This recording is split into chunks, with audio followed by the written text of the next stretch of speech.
To 8 p.m. last night, we had over 48,000 people getting tested for COVID. We have to keep that number high. It's so important given we had 77 cases of community transmission. Now, out of these 77 cases, there are two facts I want to highlight. Firstly, that 33 of those have been exposed in the community whilst infectious. But more importantly, in terms of the critical message today, over 50 of the 77 are close family members of those who've been infected. So I want to repeat the message I conveyed yesterday, that when you get COVID, unfortunately, those most impacted are those closest to you. And tragically, we've seen one older person die, and I want to extend my deepest condolences to their families and loved ones. And Dr. Chant will provide further details, and regrettably that person did acquire it within the household or within the home setting.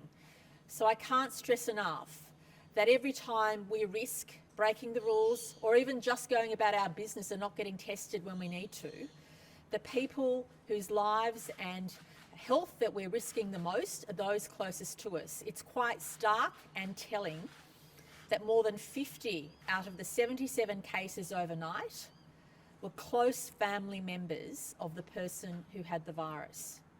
And regrettably, that trend will continue. And given the number of people exposed in the community overnight, I'm anticipating the numbers in New South Wales will be greater than 100 tomorrow. Now, that's what I'm anticipating, and I'll be shocked if it's less than 100 this time tomorrow of additional new cases.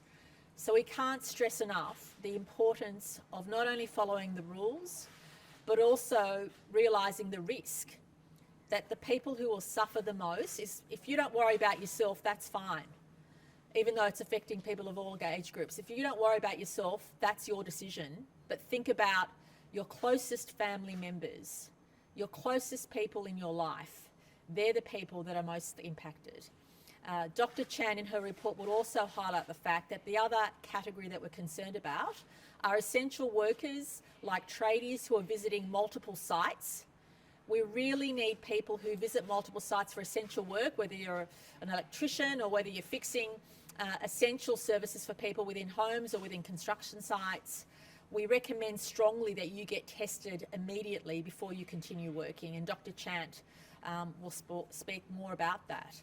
But it's really, really important to assume that when you're leaving your home, given the numbers are where they are, it's really important to assume that you have the virus or anyone you're interacting with has the virus.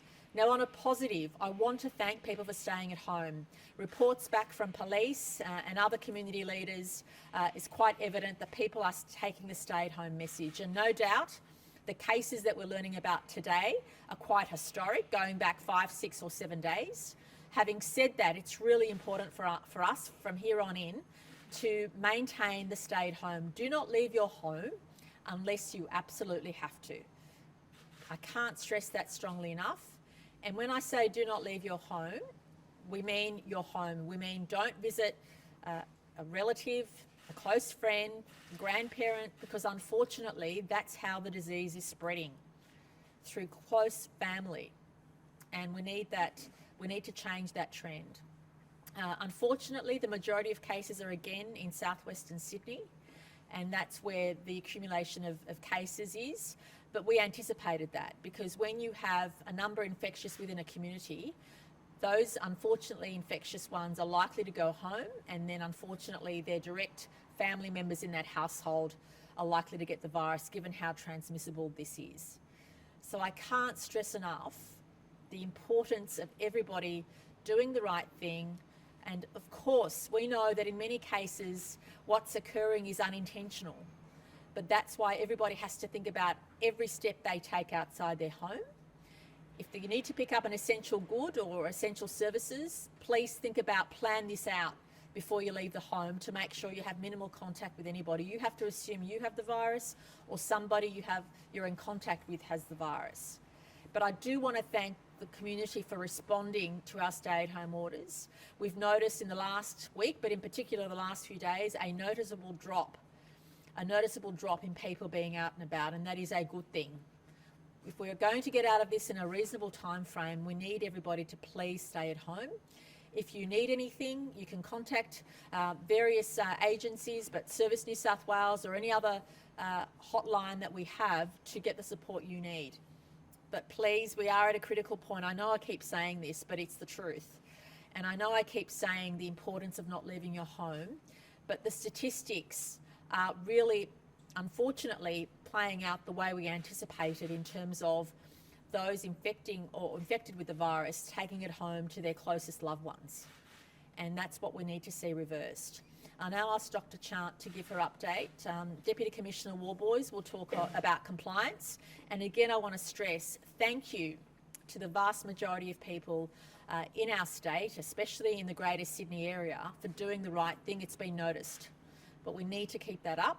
We need to maintain that level of vigilance to start seeing things change. But again, I fear that tomorrow and the few days afterwards will be worse, much worse than what we've seen today. But what we need to be assured of is that the tide will turn once the impact of the changes we've made come to fruition.